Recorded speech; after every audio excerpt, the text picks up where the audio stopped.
तो हेलो सभी का स्वागत हो चुका है मिस्टर प्रिंसो की एक और न्यू वीडियो में। और भाई आज के पेपर में मैं रिव्यू देने वाला हूं सीए इंटरमीडिएट जैन 26 अटेम्प्ट का, जो भी बोर्ड ग्रुप के पेपर हुआ है उसका। अभी अभी मेरा ऑडिट का पेपर वो खत्म हुआ है और मैं घर पे आया हूं और मैं सीधा ही वीडियो ऑन करके बैठ गया हूं क्योंकि मुझे आपको रिव्यू देना है। सो ये मेरे पेपर, सारे पेपर मैंने निकाल लिए हैं, सारे पेपर मेरी टेबल पे हैं। अब मैं इसका रिव्यू देना शुरू करता हूं। ये वीडियो बहुत ज्यादा क्रिस्प रहेगी, बहुत ज्यादा शॉर्ट रहेगी, सो इस वीडियो को एंड तक जरूर देखना। So let's get started. First of all बात करते हैं अकाउंट्स के बारे में। सो अकाउंट्स का पेपर है वो मैनेजेबल था, हार्ड बिल्कुल भी नहीं था, मैनेजेबल पेपर था। जिस बच्चे ने भी study material not MTP, not RTP, not PYQ, PYQ आप इंक्लूड कर सकते हो, लेकिन जिसने भी स्टडी मटेरियल अच्छे से किया ना और पीवाईक्यू अच्छे से करे, वो बच्चा भाई डेफिनेटली अच्छा स्कोर कर लेगा अपने अकाउंट्स के पेपर में डिस्क्रिप्टिव पार्ट में। एंड बात करें एमसीक्यूज की, तो वो थोड़े अबव एवरेज थे। मैं बोलूंगा अकाउंट्स के, मैं ही नहीं बता रहा, मैं ओवरऑल बता रहा हूं। अकाउंट्स का पेपर था वो अबव एवरेज, डिस्क्रिप्टिव था वो अबव एवरेज नहीं था, वो बिलो एवरेज था, लेकिन जो एमसीक्यूज थे वो अबव एवरेज थे, है ना। तो बात करते हैं अपन लॉ के बारे में। आईसीएए वो लॉ में कुछ अलग सा वो करना चाह रहा है, मतलब वो लॉ में ना सी कैटेगरी वाले टॉपिक्स है ना, वो तुम्हारे एग्जाम में पूछेगा डेफिनेटली। अगर तुम सोच रहे हो कि ये सेक्शन कभी नहीं आएगा, मतलब तुम सोच रहे हो कि ये सेक्शन अभी तक एग्जाम में नहीं आया, भाई वो तुम्हें तुम्हारे अटेम्प्ट में दिखेगा। ऐसा नहीं है कॉस्टिंग की तरह कि जो क्वेश्चन रिपीट ही नहीं होते वो एग्जाम में मतलब आते नहीं है। मतलब कॉस्टिंग में ऐसा होता है कि जो क्वेश्चन आ रहे हैं ना वही आएंगे, मतलब वैसे पैटर्न रहेगा। लेकिन लॉ में भाई मैं कह रहा हूँ इंपॉर्टेंट टॉपिक्स के पीछे मत भागो, सारे सेक्शन इंपॉर्टेंट है, किसी से भी क्वेश्चन आ जाएगा। और मैं कह रहा हूँ जब एग्जाम में क्वेश्चन देखेगा ना सी कैटेगरी टॉपिक्स के, तो तुम्हें मालूम पड़ेगी कि सी कैटेगरी टॉपिक्स भी इंपॉर्टेंट हो जाते हैं। और ये वक्त दूर नहीं जब आईसीआई ना सी कैटेगरी टॉपिक से ना 50 प्लस मार्क्स का जो पेपर है वो डिजाइन करेगा। सो यस, अच्छे से पढ़ के जाना सी कैटेगरी टॉपिक्स, स्पेशली लॉ में। कुछ एबीसी एनालिसिस काम नहीं आएगा जब लॉ का पेपर आएगा आईसीआई का बनाया हुआ। तो यस, एबीसी एनालिसिस मत देखना लॉ में प्लीज, मैं कह रहा हूं आपको। अब बात करते हैं टैक्सेशन के बारे में। सो टैक्सेशन का पेपर था वो मैं एवरेज नहीं बोलूंगा, वो अबव एवरेज पेपर था। और बात करें कि एमसीक्यू कैसे थे, वो एआई जनरेटेड थे। बात करें डिस्क्रिप्टिव कैसा था डायरेक्ट टैक्स का, तो डायरेक्ट टैक्स का डिस्क्रिप्टिव था वो काफी ज्यादा मैनेजेबल नहीं था, वो अबव एवरेज बोलेंगे। और बात करें जीएसटी, वो आप एवरेज कैटेगरी में ले लो। So yes, direct tax above average, GST average. तो ये पूरा कॉम्बिनेशन था टैक्स के पेपर का। मैंने वीडियोस भी देखी थी काफी यूट्यूब पे, जहाँ पे टीचर्स बोल रहे थे ट्रिकी पोर्शन आया था, बच्चों को रुला दिया। बट हाँ, पेपर है वो ठीक ठाक गया था, ठीक है, आने के बावजूद भी ठीक ठाक पेपर गया है। अब बात करते हैं कॉस्टिंग से रिलेटेड। तो कॉस्टिंग का पेपर है वो मैनेजेबल आया था, एमसीक्यूज बहुत इजी थे। मतलब अगर आप बात करो कि 6 पेपर हुए हैं, उनमें से कौन से पेपर के एमसीक्यू इजी थे, तो मैं कॉस्टिंग का नाम लूंगा। कॉस्टिंग के एमसीक्यू बहुत इजी थे।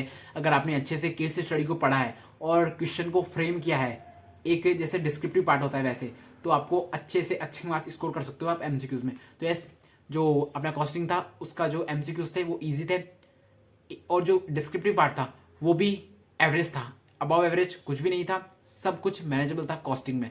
लेकिन मेरे थे मार्क्स से वो एमसीक्यूज में कट गए। सबसे कम मार्क्स मैंने कॉस्टिंग के एमसीक्यूज में आए, मतलब सबसे इजी एमसीक्यूज उसके आए थे, सबसे कम मार्क्स एमसीक्यू में मेरे उसके आए, क्योंकि मैंने सिली मिस्टेक्स करी थी। तो प्लीज आप सिली मिस्टेक्स मत करना। मैं आपको बात करते हैं एफएमएसएम के पेपर के बारे में। तो exam was manageable, exam tricky नहीं थी, जो एमसीक्यूज थे वो भी ट्रिकी नहीं थे। अगर आप 50 में से, अगर आप एमसीक्यूज में ना एफएम के में 50 में से 15 मार्क्स के एमसीक्यू आते हैं, उसमें भाई डेफिनेटली कोई भी बच्चा 10 मार्क्स से ऊपर और आराम से स्कोर कर लेगा। अगर आप नहीं कर पा रहे हैं तो भाई आपकी कॉन्सेप्ट अंडरस्टैंडिंग में गलती है, क्योंकि भाई उसमें सिली मिस्टेक नहीं हो सकती एसएम में। एसएम में डायरेक्ट क्वेश्चन रहता है ना, तो भाई उसमें सिली मिस्टेक उनके चांसेस नहीं होते एसएम में। हाँ, मैं बोल सकता हूँ कॉस्टिंग में हो सकते हैं क्योंकि फॉर्मुलाज होते हैं उसमें, तुम्हारा एफएम में हो सकता है क्योंकि उसमें फॉर्मुलाज होते हैं, लेकिन भाई एसएम में कोई चांस नहीं है सिली मिस्टेक का। डायरेक्ट क्वेश्चन होते हैं, डायरेक्ट आंसर होता है। तो इस एसएम का पेपर मैनेजेबल था। बस जो फर्स्ट क्वेश्चन था फर्स्ट वाला, उसमें केस स्टडी थी, बाकी सब मैनेजेबल था। अब बात करते हैं अपन एफएम के बारे में। एफएम का paper out of box paper था, उसमें 17 मार्क्स का पेपर है वो आउट ऑफ बॉक्स था, एमसीक्यू प्लस डिस्क्रिप्टिव। आपको याद ही होगा कि डिस्क्रिप्टिव में एक रेशो का क्वेश्चन आया था अपने एफएम में। मैं सोच कर गया था कि रेशो में अच्छा स्कोर कर करूंगा, रेशो की वजह से बाकी दो तीन चैप्टर आई हैड लीव, मैंने उसको लीव कर दिया था। बट एग्जाम में जाने के बाद देखा तो रेशो का कुछ ऐसा क्वेश्चन आया था जिसको देखकर काफी बच्चों का कॉन्फिडेंस गिर गया होगा, क्योंकि भाई रेशो है वो हर बच्चा करके जाता है, सोचता है कि ये स्कोरिंग चैप्टर है। और yes, definitely ratio is very scoring chapter, 10 marks का भी पूछ सकता है ऐसे किसी भी एग्जाम में उसको। लेकिन सीए फाइनल का क्वेश्चन डाल दिया उन्होंने, और डेफिनेटली भाई किसी से भी सॉल्व नहीं होगा। मैं तो कह रहा हूँ कोई भी सीएनटी भाई कैसे कर लेगा, उसने पढ़ा ही नहीं है जो चीज, वो कैसे वो सॉल्व कर सकता है। कोई महान ही होंगे जिन्होंने सॉल्व कर लिया होगा। सो यस, ये पूरी रिव्यू था एफएमएसएम का, एंड एफएम में ग्रेस मार्क्स मिल सकता है, लेट्स सी। अब बात करते हैं अपन ऑडिट की। आज मैं ऑडिट का पेपर दे के आया हूँ, उनका पेपर ही ऑडिट का, एंड ये येलो कलर में नहीं आया। बाकी सब येलो कलर में आता है, लेकिन ये येलो कलर में नहीं आया। पता नहीं भाई क्यों नहीं आया, मुझे आइडिया नहीं है। लेकिन जो मैं एमसीक्यूज की बात करूँ, ये मैनेजेबल थे, ऑडिट के हार्ड बाय नहीं थे। एंड बात करूँ किसकी, डिस्क्रिप्टिव पार्ट की, वो भी मैनेजेबल था, मतलब ऑडिट का पेपर भी मैनेजेबल था। सो बात करते हैं समरी के बारे में। अकाउंट का पेपर था, वो आपका बिलो एवरेज था, डिस्क्रिप्टिव एमसीक्यू अबव एवरेज था। लॉ में एमसीक्यूज थे, वो अबव एवरेज थे, लॉ वो जो डिस्क्रिप्टिव था वो एवरेज था।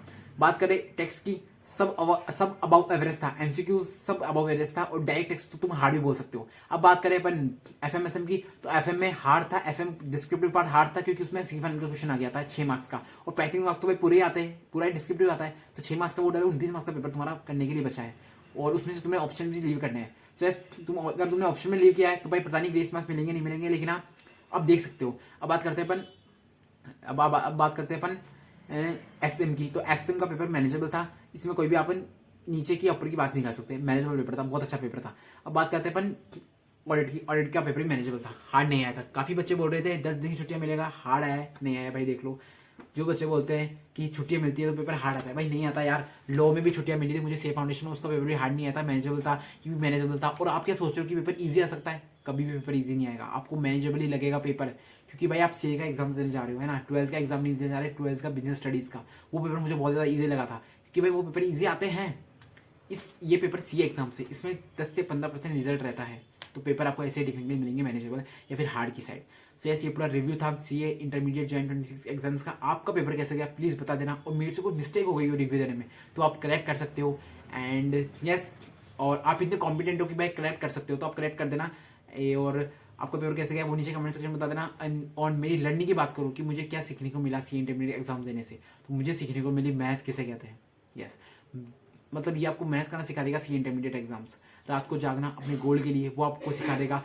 मैं नहीं कह रहा कि आपको 3 घंटे में एग्जाम्स कैसे लिखते हैं वो नहीं सिखाएगा, उसके साथ साथ आपको मेहनत करना सिखा देगा, उसके साथ साथ आपको कैसे अपने गोल के पीछे भागना है वो सिखा देगा, आपको कैसे सुबह उठना है, आपको कैसे अलार्म स्नूज नहीं करना वो भी सिखा देगा। भाई स्नूज नहीं कर सकते भाई आप, जिस दिन आपका पेपर है ना उस दिन आप अलार्म को स्नूज नहीं कर सकते, अगर आपने कर दिया ना तो भाई डेफिनेटली भाई काम बिगड़ सकता है एग्जाम में जाने के बाद। तो यस, ये सारी चीज़ें हैं वो सी इंटरमीडिएट एग्जाम सिखा देता है। तो यस, ये कुछ रिव्यू था अपने सी इंटरमीडिएट जॉइंट 26 बोथ ग्रुप्स का। और यस, मैंने भी बोथ ग्रुप्स एग्जाम्स दिए हैं। काफ़ी बच्चों को यही नहीं पता भाई मैंने कौन से फर्स्ट ग्रुप दिया है, सेकंड ग्रुप, मैंने बोथ ग्रुप्स के एग्जाम लिखे हैं अपने हाथों से।